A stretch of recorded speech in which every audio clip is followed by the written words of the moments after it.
Well, Alice did an awesome job with the inside tour of our RV. And you know, she picked it mostly because of those windows, but I had to pick it for more of some of the practical stuff, which I'm going to go through in this video. You know you love those windows. I do love the windows.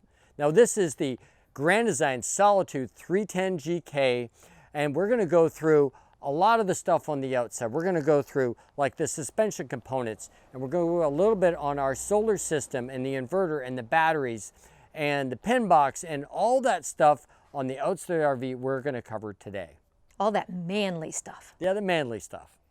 So, glad you guys came back again, but if you're new, I'm Alice. And I am Larry. And we are Downsizing Makes Sense like the penny. And we went full-time mid-February in this 2017 Grand Design Solitude 310GK with our two pups because we wanted to live life more deliberately. As a full-timer, storage is really important. It's one of the things that was a critical issue for Alice and I when picking out a fifth wheel. Now, this fifth wheel has a really generous front storage area. It has generator prep, but we'd rather just carry our little Honda generator instead and then save this room for storage. And it actually can hold a ton of stuff in here. And we'll show you a little clip of the amount of junk that we actually keep in here. But in the front storage area, it actually is also the storage area for the hydraulics. But on the outside here, you got the vent for the battery compartment, and then there's this Furrion connector for hooking up solar panels. It's pretty much useless. It only takes a 10 amp connector. And then we got a switch right here that turns your lights on the inside. The only thing that's kept here in this front storage area is the battery box, which we don't use because we have lithium now. But the house battery is normally stored in there. It's in a sealed case that's vented. We have reservoir for the hydraulic system. The hydraulic system controls the leveling system and it does the hydraulic slides. And all those controls are in here, so it's important that when you store stuff, you don't put anything that's going to mess with this. But this is an all steel construction in here that's safe for generators when it's generator prep. The only other thing that's in here it's important to note is the controller for the Schwintek slide for the bedroom slide is also in here. And it's actually really, really tall in here. I'll put up some specs as far as the size of this storage compartment on the screen. So why didn't they make the door taller? Yeah, I'm not sure. The door could go quite a bit taller up here. I'm not sure. That's a darn good question. As far as the latching system goes, it has this little thing that holds it up. It holds it up pretty good. It's got these two little latches that latch it down pretty tight. This lock is pretty worthless. Now, this is the main pass-through storage area. It is actually gigantic. It is an awesome place. We store a lot of stuff here, and we'll show you a little clip of the amount of junk that we keep in here. But we have done some modification in this bay.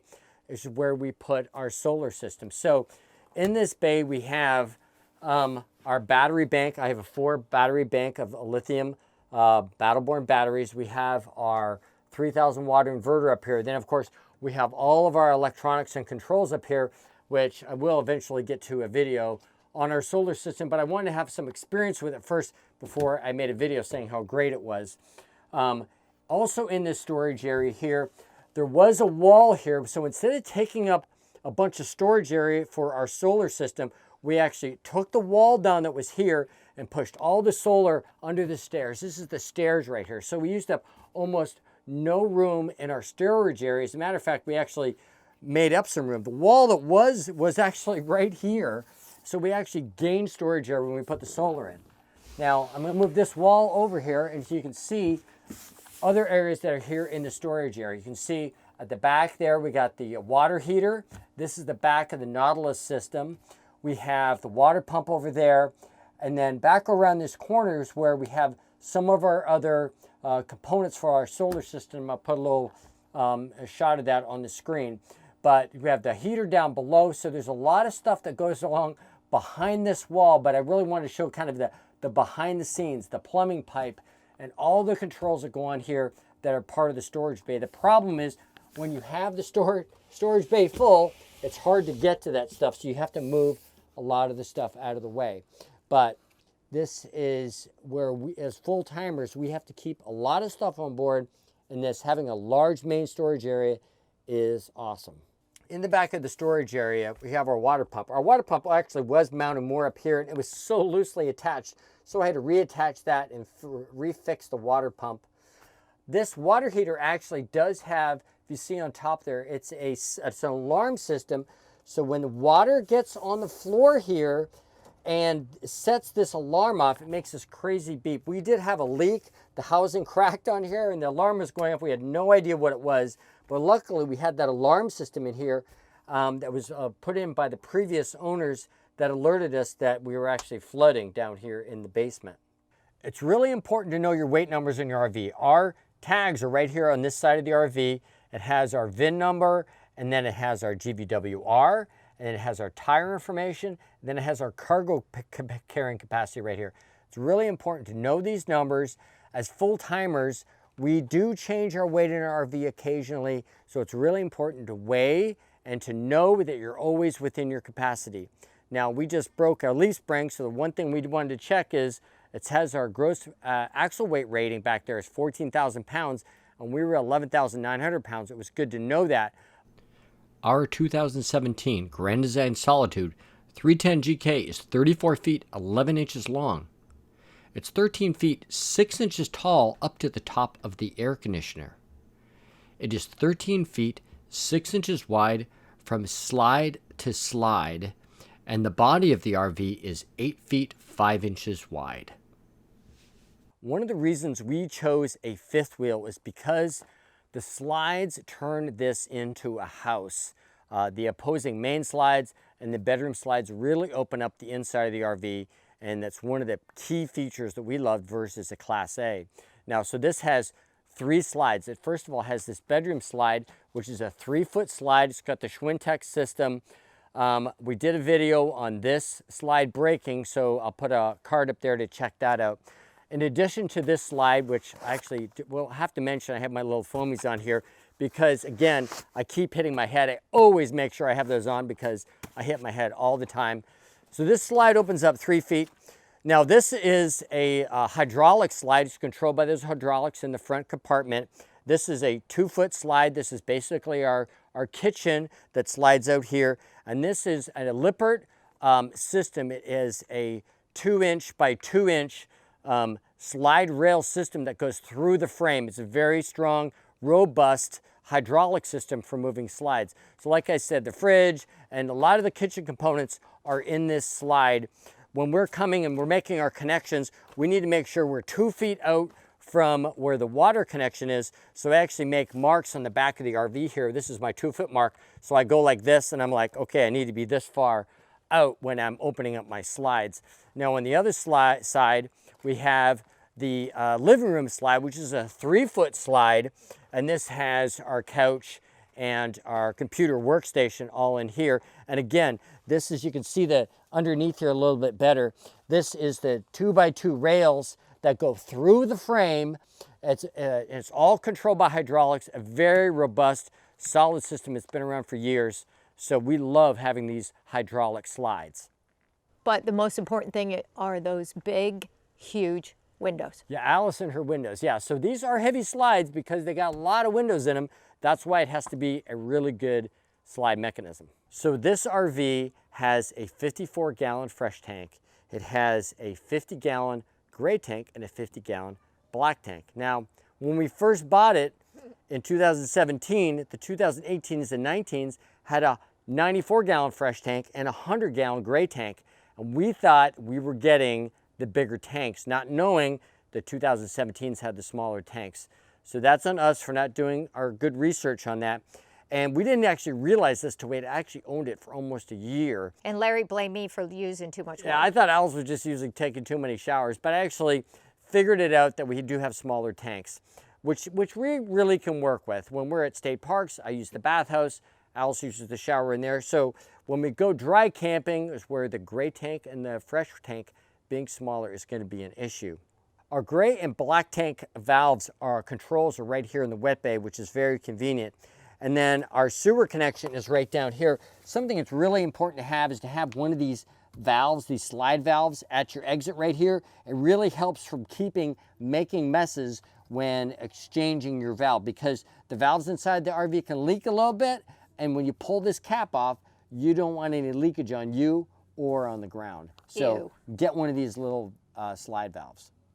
Okay, we have twin 30-pound propane tanks. They hold a total of 14 gallons of propane. There's one on this side, one on the exact same cupboard on the other side of the RV. The valve that controls it going back and forth is right in here. It's very convenient. For us, it's really good amount of propane. When we were in Canada, when we were dry camping a lot, we had to use the propane a lot. We have a Mopica tank check, just a little thing that magnets on the bottom of the tanks. And this sends a signal to our cell phone that tells us how full the tanks are. It's really, really convenient. So when we would empty one, throw it in the back of the truck, drop off a Canadian Tire and fill up our propane, and we were good to go. Well, we're here in Florida. We really don't use it too much because it's warm, and we don't dry camp as much in Florida. Now, as far as propane goes, the two things that we use the most that use propane are, of course, our water heater here. We have a 12-gallon water heater.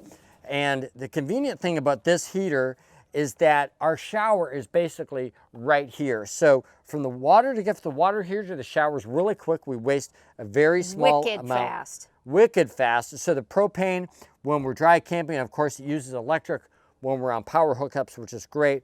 And then we've got our 35,000 BTU heater down here, which is all propane, of course, and then it's forced air on the inside of the RV. And instead of coming out of the floors, it comes out of the vents on the walls near the floors. And Alice showed that on her inside video. But when we're hooked up, we use the electric fireplace. Now, the only other things that use propane besides the water heater and the furnace are, of course, the oven, the stove, and the refrigerator. So when we're dry camping, we really like to have that RV fridge to put it on propane. This RV is actually 4-season rated. It's actually really well insulated. Now, the tanks that I talked about earlier are actually also heated, which is great for cold weather, but the doors are 1.5-inch doors. Both the main door and the cargo doors are 1.5 inches thick, and the wall thickness on the whole RV is 2 inches. Now, this is a aluminum 5-sided framing with aluminum, and then it has a fiberglass front cap, which is also really well insulated. Having an automatic leveling system is just awesome. It's something that's really important to us. We've had travel trailers in the past that didn't have it. We have been on some crazy unlevel spots, especially when we were in Canada. So having this leveling system is really, really good. We have the 6-point leveling system by Lippert, and it works flawlessly. So we have the front jacks up here. We got mid levelers right here in the middle. And then we have, if you get down to low here, and then we got more jacks down at the back. So we have the 6 points for leveling. And it's really easy. It's just all controlled through this.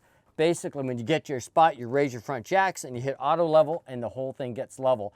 And the advantage with fifth wheels over Class A's is that they can level front to back over some seriously unlevel terrain. Side to side, not as much, but it's really, really good. Now, one addition thing that we have that actually came on our RV that we didn't buy are these steady fast stabilizers. And what these do is they attach from the foot of the leveling plate up to the RV, and you tighten these little knobs right here, and that helps keep the rocking motion that you'll get even with these solid levelers. And so we have one here that goes to the other side, we have one here, and we have one on the back levers.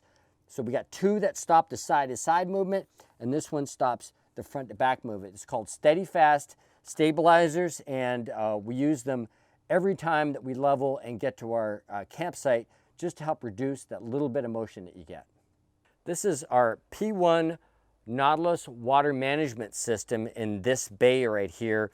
It's really well organized. It's just for organized when you're dry camping, when you have city water connections, and winterizing and sanitizing and filling your tanks up. All controlled with these knobs here on the Nautilus P1. Now you also have your black flush here. I put one of these quick connects in here to connect to the black flush hose, so I can just pop that on there real quickly. And then of course we got our water inlet here from our city water. We just used one of these blue water filters. In addition to the water filter that actually came with the RV, it's just your basic water filter, nothing fancy. We put in this paper towel holder here because when working with the septic tanks, you see we got the black and gray tank valves down here, you get dirty. I'm not a glove guy. I stopped using gloves years ago. So what I do when I get dirty is I just use my soap dispenser here. I have a 3D printed holder right there. I wash up, I use this, and then I go back to the spigot. I have the ability on our spigot to be able to wash my hands right at the spigot and get nice and clean, whether I'm here at the RV or I am at the dump station. So that's just the way that I like to do it. The other thing that's in here, your hot and cold low point drains are in here.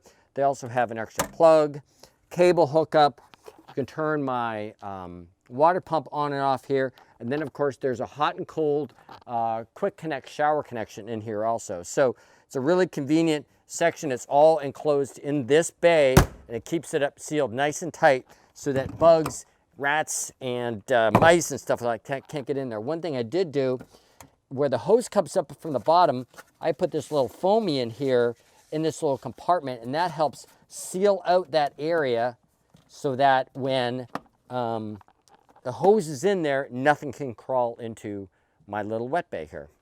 There is one thing, we are hoping we never have to use the winterized section in that little bay. I am prepared to winterize. I'm ready to get up north and see some snow. Of course, with an RV, you got to have some way of storing your sewage hose. Now, this RV came with the D&W tube. It's called the Super Tube. It can hold a 10-foot hose in here, no problem. I wanted some extra storage because when we were stuck in Astor during the shutdown, we had to have 30 or 40 feet of sewer hose. So I created this out of 5-inch vinyl fence post that goes all the way to the width of the RV, and I can hold 10 feet of hose, plus it allows me to carry my connectors in there too. We did a video on that, so we'll drop a link on that.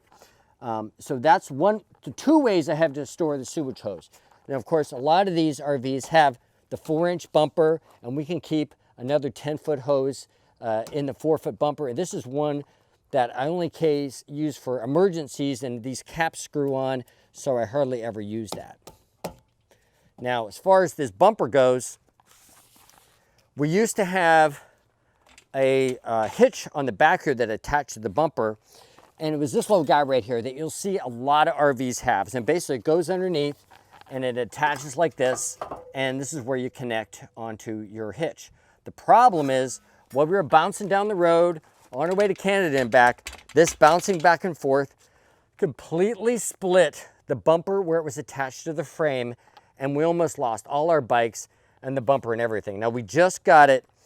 We have this new hitch completely welded on and reinforced, and we'll do a video on that later. But don't use these types of hitches on your 4-inch bumper with anything heavy, because it will rip the bumper off. Now on this RV, it actually came with a rear-mounted camera system for backing up the RV, and we used it on our first couple of trips, but to be honest, we don't really use it anymore. I'd rather just yell at Alice as my backup camera instead of using the monitor. And you can guess that works well. Well, it makes for an interesting evening. Also here at the back here, of course, we got the bike rack, which is attached to the special mount. Of course, we got a Magma grill here, which is attached to the ladder. I did a video on this Magma grill. It's awesome. We love it. It's got a 7-step ladder. The first step is about 28 inches up to the bumper and about 36 inches up to the first step. So it's really good for getting in and out of the RV. But what you really should do is use one of these expandable ladders and just lean it up against your ladder like this. Tie it off at the top. It's just a much safer option for going up and down a ladder, especially if you're doing a project like putting on solar panels or something like this. It's nice to have one of these ladders around, as long as you're tying it off at the top. We just got this ladder, and it's just such a much safer way of getting up and down the RV. The only other thing I have here at the back here is our 25-foot pole that we use for our booster for our cell phone. We don't have to use it very often, but when we need it, it is really nice to have. And it has a directional antenna up top to really get the best signal that we can. Now, when we first got our RV, we had this tool in the bay, and at first I wasn't sure what it was, but I quickly figured it out. It's for lowering your spare tire. It just goes into this little hole right here, and it connects to a little nut at the back there, and what it does is it lowers the spare tire. So it just hooks on there like that, and then you just rotate this and it lowers the spare tire, which is right here. And then you can just tighten it back up again and it tightens it. But that's how you get to your spare tire. Okay, we're up here on the roof. And of course, the two most important things to us, we live here in Florida, are two 15,000 BTU Coleman Mach air conditioners, which are great. We've got two vents. We've got a vent here over the bathroom and a max air vent over the kitchen area, which is great. This little skylight right here is actually really nice. If you're taking a shower during the day, it provides a lot of light. Then of course, we have the solar system. So we have 6 200 watt, 24 volt new power solar panels up here on the roof that are connected to our inverter and battery system down in the storage bay. And this provides 1,200 watts of total solar power, which is great when we're in areas when we are dry camping. Okay, on the front of the RV here, we got your standard RV door. It's 28 by 76, and it's a really nice solid door. We did put, one of the first things we actually did was put in the RV locks in here, and this thing is awesome. It actually doesn't slam closed really well. That's the one complaint I do have with that, but having the electronic locking is great. I really wish I had it on my cargo doors. Of course, we have the screen here. We did have to put in a thicker, heavier duty screen here because there's two little rascals back here that scratched it open. Another thing we did was, I don't really like this locking system because you have to actually come out of the RV to lock this closed. So I put that same magnet system that you used to hold the cargo doors up here, I put that on here. I had to 3D print a spacer here to get around that plug right here. But now when you open the door, it just locks on there like that, which is great. Now, the stairs are the solid step stairs. Now this is version 2 of the solid steps. It was actually, I think, the first version that Grand Design put on their RVs.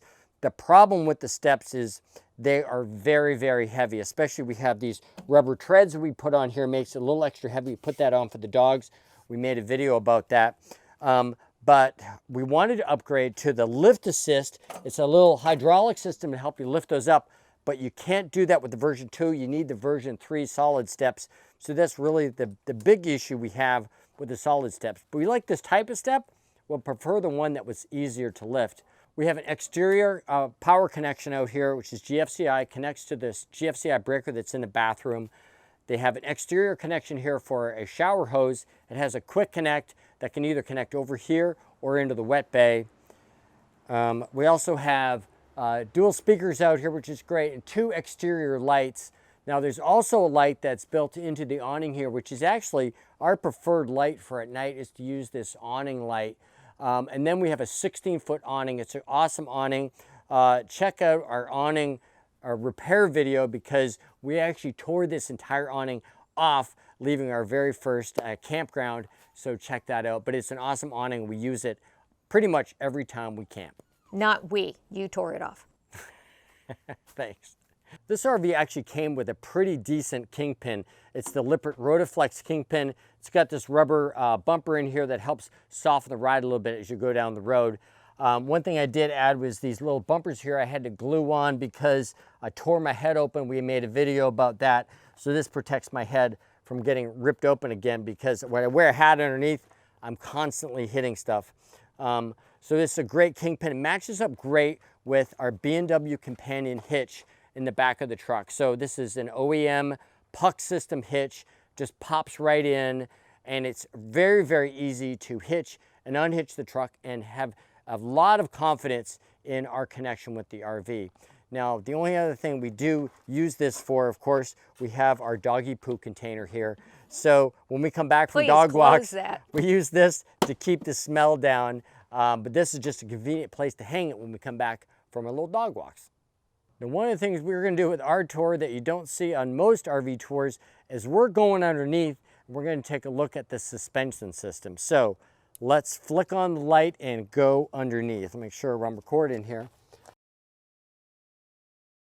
Now here we are under the RV. Now this is the Lippert tandem axle system. We've got tandem 3-inch axles with leaf springs and an Equiflex equalizer. Here are the hangers that come off the frame. There's one at the back, one at the middle, and one at the front. One of the problems that can happen with this particular system is that these hangers can come unwelded.